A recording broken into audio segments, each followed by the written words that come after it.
Hey YouTube, we are making baklava today, and if this is one of those desserts that you've ever enjoyed at a Lebanese or Greek or Turkish restaurant, then stay with me on the next 14-15 minutes and I'm going to take you through the entire process. So it's a little labor intensive and there's a couple of things that you got to do, but I believe in you and I think that you're going to make a wonderful baklava if you choose to use this recipe. So first thing you're going to want to do is get your syrup ingredients together. So that's going to be really sugar, honey, and water. That's those three main ingredients in the back. Sugar, honey, and water.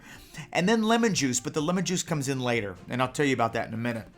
So sugar, honey, water, and you can add to that combination any flavor that you want.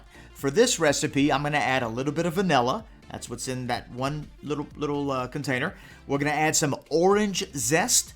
We're also going to add some cinnamon sticks. And that final little one is rose water, just to really kind of take it up a notch. So this is a very gourmet baklava. You're going to take all those ingredients and you're going to put it in a pot and just make sure it's big enough, because you're going to see in a minute that liquid is going to want to expand. And so as you put it in your pot, just kind of incorporate it. And like I said, you're mixing all your ingredients together with the exception of your lemon juice. You'll notice in the recipe there's lemon juice as part of the syrup. So that's going to come later.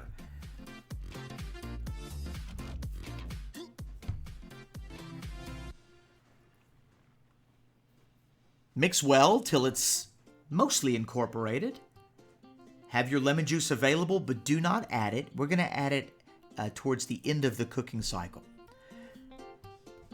All right, this is where you're going to get your nuts together. So if you're going to make the way that the recipe's written out, you're only going to need about a pound of nuts. Now you can use traditionally is pistachios. You can mix almonds, walnuts. You can really mix whatever nuts you want. Peanuts probably aren't going to make for a good baklava, but heck, if you really want to, it's your baklava. Grind that up in a food processor and go ahead and add your breadcrumbs. And once you add your breadcrumbs, you can begin adding your spices. So you can add literally whatever you want. I add cinnamon and nutmeg and ginger and coriander, but you can add chili flakes and cayenne if you want to make it spicy. But now that you've added all your spices, you can go ahead and mix it all together. And then once you've mixed it all together, just like that, you're going to separate a cup. That's going to be the mixture that you add to the top of your baklava when it's done. And you're going to divide the rest of it into 3 containers. All right, now for the fun stuff. So we have a thin layer of butter down. And as you can see, this particular phyllo is just not wanting to be agreeable. But we're going to make it work. If you're using phyllo that has been thawed and frozen and thawed and frozen and thawed and frozen and kind of manhandled at the store, this is what it's going to look like. You want to definitely let it thaw in your fridge overnight, and it'll be pretty easy to work with. If you're going to be using a 9x13 dish to make this dessert, then just slice your phyllo pastry right down the middle so that you have basically double the amount of sheets. One sheet should fit your 9x13 dish. But other than that, we're going to put butter, and then we're going to put phyllo pastry, and in this case, we're going to be doing about 10 layers. So I'm going to slow this down, and you can kind of get the idea of what we're talking about, because these are slightly better examples as the sheets are a little whole. You're going to want to very gently put your baklava phyllo pastry, right? Your phyllo dough. You're going to want to put it like a blanket over the layer before it. And you're going to do this for about 10 layers. So each layer is going to get a very thinly spread layer of butter. And you're going to repeat the process until you have about 10 sheets down. And now you don't want to compact the sheets. You want each sheet to be nice and fluffy. Notice how there's a lot of air in between them, and we want that. As it bakes, it's going to actually create a really nice crispiness between the sheets. And this first group of layers is going to be considered your crust. Now, notice that I'm having to piece certain pieces together because the phyllo dough is not quite long enough for my tray. So I'm taking some of the edges and I'm piecing them on the bottom, and that's totally fine too. If you do allow your phyllo dough to thaw completely, you're going to have a much more pleasant experience. If you try to rush that process, then it's going to be very crumbly and it's going to break on you. So just try to remember, put it in the fridge the night before, and it should be ready the day you're going to make it. When I'm brushing my butter on, I'm using very light strokes. I'm trying to spread the butter as evenly as possible without repeating the same area twice. I don't want the butter to pool in one particular location. Now, once you've done that, you're going to add another sheet. And like I said, the first layer is going to be 10 sheets of phyllo dough. And this is probably the most tedious part of the entire process. The next most tedious part of the entire process is cutting it, or at least it will be for most, because you have to freeze it and so on and so forth. But once you're building your layers, and we're going to fast forward this here in a second, so that you can see what the next step looks like.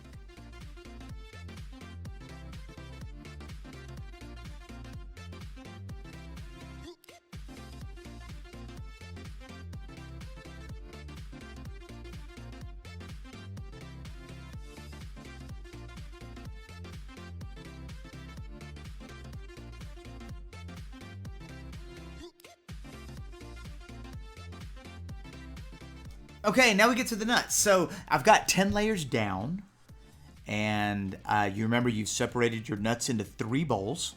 So along the edges, I'm going to go ahead and trim all the excess phyllo dough. So you should have a little bit of spillover in between each layer, and that's fine. Just go ahead and trim it, and then spread your nuts all over it. And at this point, you're going to go ahead and continue the process. So now what you want to do is you want to add 5 layers of phyllo pastry. All right, now for me, that means 10 sheets, but for you, if you're using a 9x13, that means 5 sheets. And so what you're going to do is you're going to add 5 layers of phyllo, continue doing it the exact same way. You're going to put butter, and then you're going to put phyllo, and you're going to try to keep one as light and as, try to keep it as light and as airy as possible.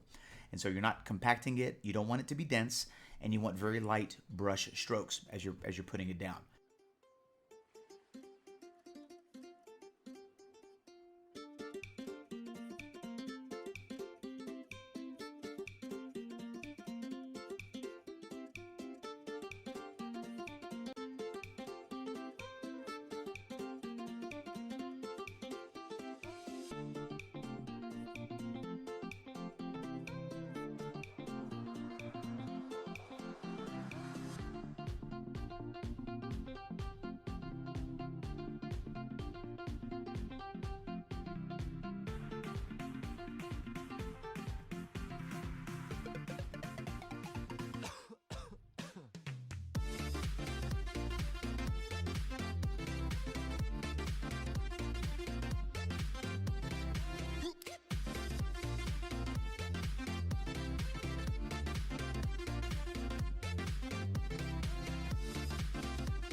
Okay, we are finally on our last set of layers, and this is going to be your top part of your baklava. So what you're going to do is you're going to finish your baklava up with 10 layers of phyllo pastry, doing it the exact same way, but you want to make sure that you're really light and gentle, just putting each one down kind of like a blanket and just very lightly brushing the strokes. This is going to be the layer that's going to give you that crispy bite when you bite into it.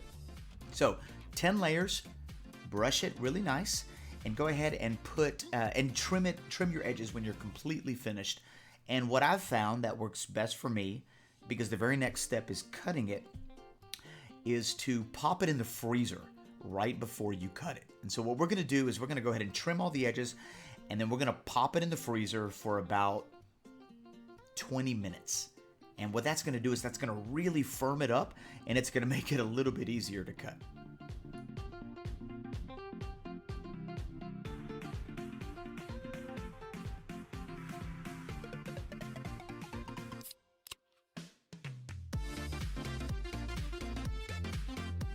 Okay, now you want to get your syrup boiling, and what's going to happen is your syrup is going to cook while your baklava is cooking, and this is going to give it a chance to cook and finish so that it can start to cool down prior to adding it to the baklava, which is incredibly important in achieving a particular texture with this dessert. So you're going to want to bring it to a boil, and that's going to boil for roughly about 20 minutes. And as that's going to boil, you're just going to let it sit on the stove, put it on like a medium heat, and the water is going to evaporate. And remember, you still have your lemon juice. That's going to be sitting to the side. We're going to put that in 1 minute. But at this point, we're just letting it boil. And we're going to go ahead and cut our baklava and set it in the oven. And so that just started boiling, and we're just going to set it to the side. And we're going to preheat our oven. And while our oven's preheating, we're going to go ahead and cut the baklava. Now, this particular baklava, I'm going to cut it into triangles. But most commonly, it's cut into diamond shapes or square or rectangle, or really you could do whatever you want. This is your baklava. You can make little circles if you want to be really fun with it. But you can see how we just made these squares and then cut diagonals throughout the entire process to make to make triangles.